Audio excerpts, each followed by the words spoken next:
السلام علیکم۔ ظالم بادشاہ فرعون کے دربار میں ایک امیر آدمی تھا۔ اس کا نام قادر تھا۔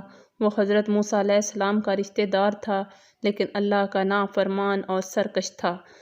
اسے فرعون نے بنی اسرائیل کو غلام بنانے کے لیے اپنا وزیر بنایا ہوا تھا۔ وہ بنی اسرائیل کے لوگوں سے بہت زیادہ سود زبردستی لیتا اور انہیں غلام بنا لیتا۔ وہ جب محلے میں جاتا تو دولت کو گن گن کر خوش ہوتا رہتا۔ اس کے پاس بہت دولت جمع ہو گئی، لیکن اس کا لالچ بڑھتا ہی رہا۔ یوں وہ متکبر اور ظالم بھی ہو گیا۔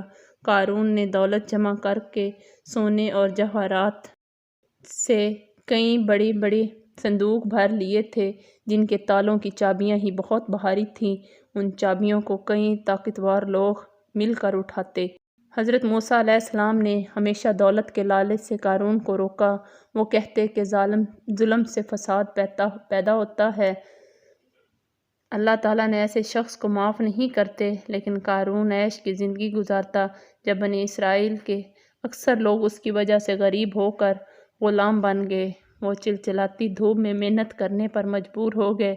حضرت موسیٰ علیہ السلام نے قارون کو سمجھاتے کہ خبردار، دولت اللہ کی طرف سے آزمائش ہوتی ہے۔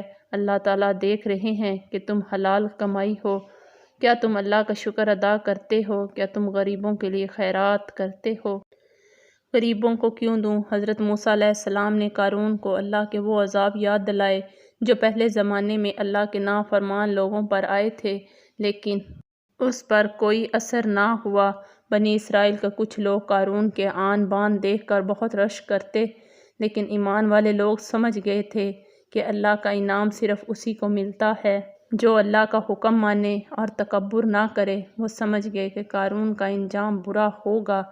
جب قارون فساد سے باز نہ آیا تو اس پر اللہ کا عذاب آ گیا۔